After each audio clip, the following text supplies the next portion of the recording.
Est-ce que c'est bon là? Non, parce que du coup je change de décor en plein milieu de la vidéo parce que la luminosité est clairement moche. C'est possible ça. J'adore le décor, on voit. Un petit bout d'Halloween, mon planning, mes résolutions de l'année 2016. C'est super génial, dis-moi. Ok, salut tout le monde. Rien ne va aujourd'hui, c'est décidément pas ma journée.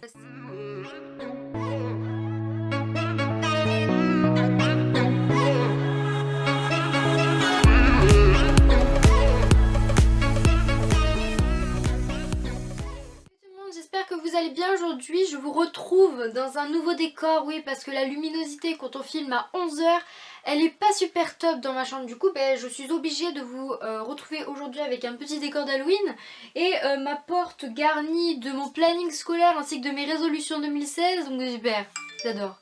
Mon téléphone qui fait du bruit. Donc voilà, ça m'embête un peu de vous retrouver dans un décor qui n'est pas vraiment le mien, parce que j'aime bien un fond blanc, voilà, à part pour Halloween, j'aime bien mes petites décorations. Mais c'est vrai que j'aime pas quand c'est trop chargé derrière moi, du coup ça m'embête un peu. Donc peut-être que je vais être un tout petit peu énervée, donc vraiment souris. Aujourd'hui je vous retrouve dans une vidéo que j'avais trop envie de faire et je vous retrouve pour parler de séries. Donc vous savez très bien que les séries c'est toute ma vie, c'est une de mes passions favorites, comme à peu près 99,9% des personnes se situant entre 12 ans et 25 ans. Ou même plus ou même moins, je ne sais pas. Bref, les séries c'est la vie. J'ai vraiment envie de vous retrouver dans une atmosphère un peu Netflix and Chill, tout le monde connaît bien sûr je pense, regarder une série avec son gros pull, un petit thé, des conneries pour manger durant toute une après-midi, toute une soirée, c'est la vie, on adore ça et voilà, et ça c'est la flemme, ça s'appelle la flemme. Et on peut pas dire qu'on déteste ce genre de moment parce que c'est complètement faux. Tout le monde doit aimer ce moment. Aujourd'hui j'avais envie de vous présenter des séries qui à mon sens sont super géniales mais qui malheureusement sont peu connues, voire un petit peu connues mais pas plus que ça. Tu vois ce que je veux dire? Personnellement, je peux autant regarder des super grandes séries connues comme par exemple The Walking Dead, comme regarder vraiment des toutes petites séries comme celle que je vais vous présenter dans quelques instants.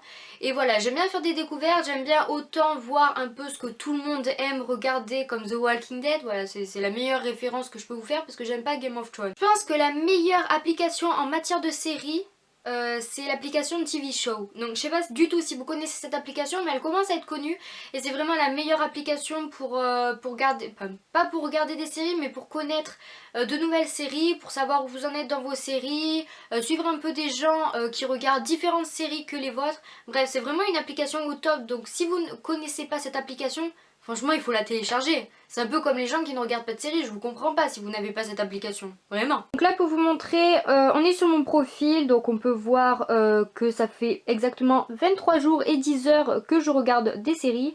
On peut voir également les dernières séries que j'ai vues, donc The Walking Dead, les frères Scott et Scream. Et voilà, ça c'est toutes les séries que je suis, que j'ai vues, que je compte voir. Et voilà, c'est juste au top quoi. Toute première série que j'ai à vous présenter, c'est Bates Motel. Vous allez me dire ouais ça va je la connais, elle est un peu connue, pas trop connue, bref. Elle est connue dans le sens déjà où elle passe sur une chaîne américaine il me semble, je suis pas sûre. Elle est connue pour deux raisons on va dire. La première raison c'est parce que l'acteur principal c'est celui qui joue Charlie dans Charlie la chocolaterie, donc Freddie Highmore. Deuxième raison du pourquoi du comment elle est connue, c'est parce que c'est en gros une réadaptation du film Psychose. Le super film Psychose des années 60 il me semble. C'est vraiment un de mes films préférés et c'est pour ça aussi que j'étais trop tentée de regarder cette série. C'est l'histoire de Norman, donc l'acteur Freddie Highmore joue le rôle de Norman, je perdais mes mots, et Norma, la mère de Norman. Et donc ils vont décider de tout plaquer suite à la mort du père de Norman. Et Norma va acheter un motel au bord de la route, donc Bates Motel. Et il va se passer vraiment plein de choses, plein de crimes, plein d'histoires vraiment bizarres. C'est vraiment, il faut que vous sachiez avant toute chose que c'est vraiment une série psychologique. Un peu comme le film Psychose quoi, c'est vraiment dans le sens un peu psychologique, il faut un peu réfléchir, il faut se demander mais pourquoi il réagit comme ça, etc. Parce que vraiment Norman est un garçon très très bizarre. On n'a pas l'habitude de le croiser, enfin on n'a pas l'habitude de croiser ce genre de personnes dans la rue, si vous voyez ce que je veux dire. Et donc Norma et Norman, c'est très compliqué d'avoir choisi les deux mêmes noms. Bref, Norma et Norman ont aussi une relation mère-fils un tout petit peu bizarre. C'est pas de l'inceste, hein. Non, pas du tout. Mais c'est vraiment bizarre. Voilà. Donc si vous avez vu la série, vous voyez de quoi je parle. Et si vous comptez voir la série, vous verrez par vous-même. Mais c'est vrai que c'est très ambigu comme sorte de relation. Vraiment. C'est vrai que Bates Motel, je crois qu'elle en est à sa 3e ou 4e saison. Et je m'en suis jamais lassée. J'ai toujours aimé cette série. Donc voilà. Donc elle en est à sa... Je vais vous dire ça direct. Bien sûr, je retrouve plus ce que je voulais voir. Elle en est à sa 4e saison, donc la 5e saison va bientôt sortir. Il y a 10 épisodes à chaque saison, donc en gros là il y a 40 épisodes. Et vraiment c'est une série qui se regarde très très rapidement. Parce que du coup on a envie de savoir la suite, alors on va regarder la suite, etc. Et ça c'est juste au top. La deuxième série que j'ai à vous présenter, c'est une série que j'ai vue il y a très longtemps maintenant, pratiquement un an, et c'est Flesh and Bone. C'est une très petite série que peu de personnes connaissent. Personnellement, dans mon entourage, voilà, mes amis, ma famille, toutes les personnes que je connaisse n'ont jamais vu cette série, et pourtant je l'ai recommandée des dizaines de fois. C'est une super série à la fois très émouvante, qui nous apprend énormément sur la vie, qui nous apprend énormément sur tout ce qui peut se passer dans la vie, qu'on se dit à nous, ça ne nous arrivera jamais. Donc voilà, c'est une série qui m'a énormément touchée, et cette série, on a vraiment envie de la finir d'un trait. Pourquoi? Parce que déjà il y a 8 épisodes, les épisodes durent assez longtemps, entre 40 minutes et 1 heure, et c'est vrai qu'on a juste envie de la finir en un jour, quoi. C'est l'histoire de Claire, une jeune fille qui fait de la danse classique, donc c'est une ballerine, et un jour elle va tout plaquer. Elle va plaquer son père, son grand frère pour faire l'American Ballet Company, il me semble, à New York.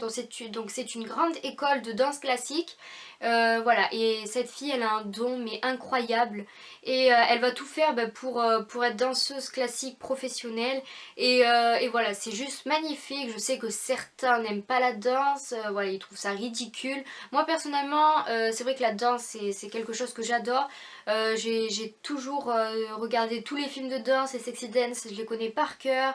Voilà, tous les gros films de danse j'adore, et quand j'ai vu qu'une série reprenait la danse classique, je me suis dit Célia, il faut que tu la regardes. Je vous ai dit que cette série avant tout apprenait énormément sur la vie, c'est-à-dire que dans cette série on peut voir de tout, on peut voir de la prostitution, on peut voir de l'inceste. Super. Là vous allez vous dire, mais entre Bates Motel et Flesh and Bone, mais qu'est-ce que t'as avec les relations un peu ambiguës dans la famille? Waouh. On peut voir les différents types de vie, voilà, qu'on passe du riche au pauvre, bref. C'est vraiment une super belle série, et surtout ce qu'on peut voir énormément, c'est un peu ce qui se passe dans le monde de la danse. On sait tous que le monde de la danse est super compliqué, il y a toujours, voilà. Enfin c'est... Comment dire, je ne trouve plus mes mots, parce que c'est vraiment un domaine qui me touche particulièrement, parce que je sais qu'il y a beaucoup de personnes qui s'en rendent malades pour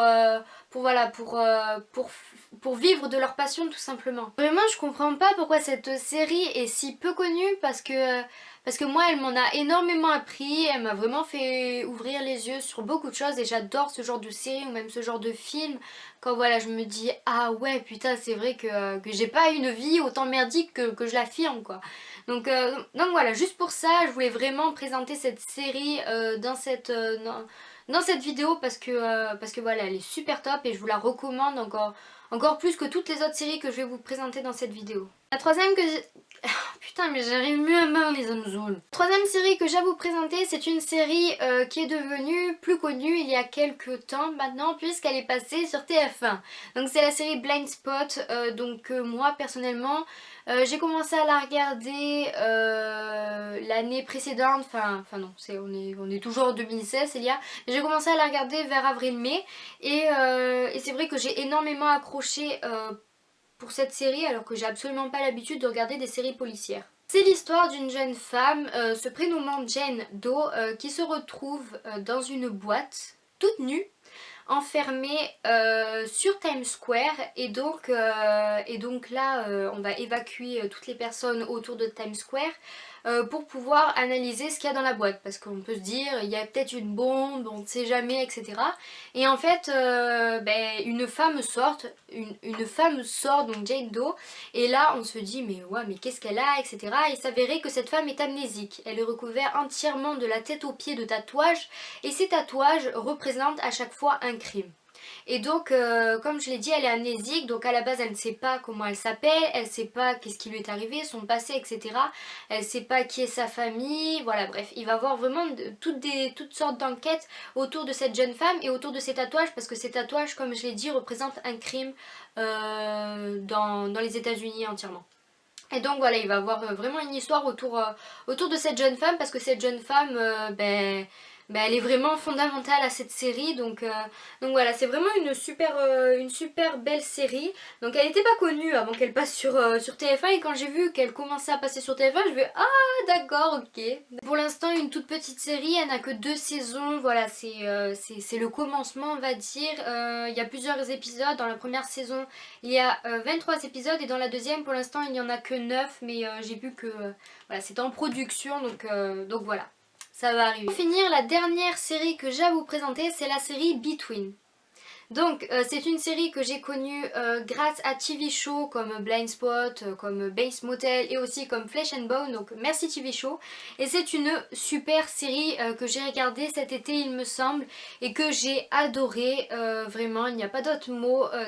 J'aurais pas pensé que j'allais aimer cette série, parce que quand j'ai vu le résumé je me suis dit bon, soit t'adores ou soit t'aimes pas du tout. C'est l'histoire d'une petite ville où en gros les personnes âgées de plus de 21 ans tombent malades et meurent. C'est-à-dire que les adolescents, donc les plus jeunes, donc en gros de 1 an, enfin de quelques mois à 21 ans, doivent se débrouiller tout seuls. Ils ont perdu leurs parents, leurs grands-parents, toute leur famille. Et en gros, ces adolescents doivent se débrouiller tout seuls. Et je sais pas quoi dire. Cette petite ville est très rapidement mise en quarantaine, et donc ces jeunes personnes, ces jeunes adolescents vont essayer de trouver le pourquoi du comment. Leurs parents sont morts, leurs amis sont morts, etc. Et donc ça va être un peu la course à la mort quoi, et donc en fait c'est qu'une ville dans tout l'état en fait. Donc ça se passe aux États-Unis comme à peu près toutes les séries, et donc en fait c'est qu'une petite ville, une très petite ville dans tous les états, et dans tous les États-Unis pardon, et donc ils vont demander de l'aide aux autres pays, enfin aux autres états, etc. Et en fait il va y avoir tout un machinement, je sais pas comment ça s'appelle, tout un espèce de truc autour de cette histoire qui font que voilà, enfin bref, faut voir l'histoire. C'est très compliqué à expliquer parce que j'ai pas du tout envie de vous spoiler la série pour que vous puissiez la regarder, donc je sais pas trop comment en parler. Je suis en train de m'étouffer. Donc pour l'instant il n'y a que 2 saisons, ces 2 saisons comportent 8 épisodes chacun, et cette série est en production. Donc ça veut dire qu'il va encore avoir une 3e saison, d'autres épisodes, et voilà. Et c'est une super série, vraiment, j'ai du mal à reprendre ma respiration. C'est une super série, vraiment, j'ai adoré J'ai adoré, comment dire, j'ai adoré l'histoire, tout simplement, voilà. Voilà tout le monde, j'espère que cette vidéo vous a plu. Si vous regardez une des 4 séries que je vous ai présentées, ou même toutes, ou même 2, 3, bref, dites-le moi dans les commentaires, ça me ferait super plaisir de partager une des séries que vous regardez dans les commentaires, ou bien si vous comptez regarder une de ces 4 séries, dites-le moi aussi dans les commentaires, ça me ferait super plaisir. Si tu ne me suis pas encore sur Instagram, mais c'est horrible parce que je poste tout le temps sur Instagram, et voilà, tu seras pas déçu, je suis sûre. Donc tu peux aussi t'abonner à mon Instagram, c'est Maliabu. Tu peux aussi me suivre sur Twitter, même si c'est vrai que je suis pas du tout active et que j'y vais très rarement. Mais tu peux me suivre, ça me ferait super plaisir. Voilà, je vous fais de très gros bisous et je vous dis à la prochaine. Salut!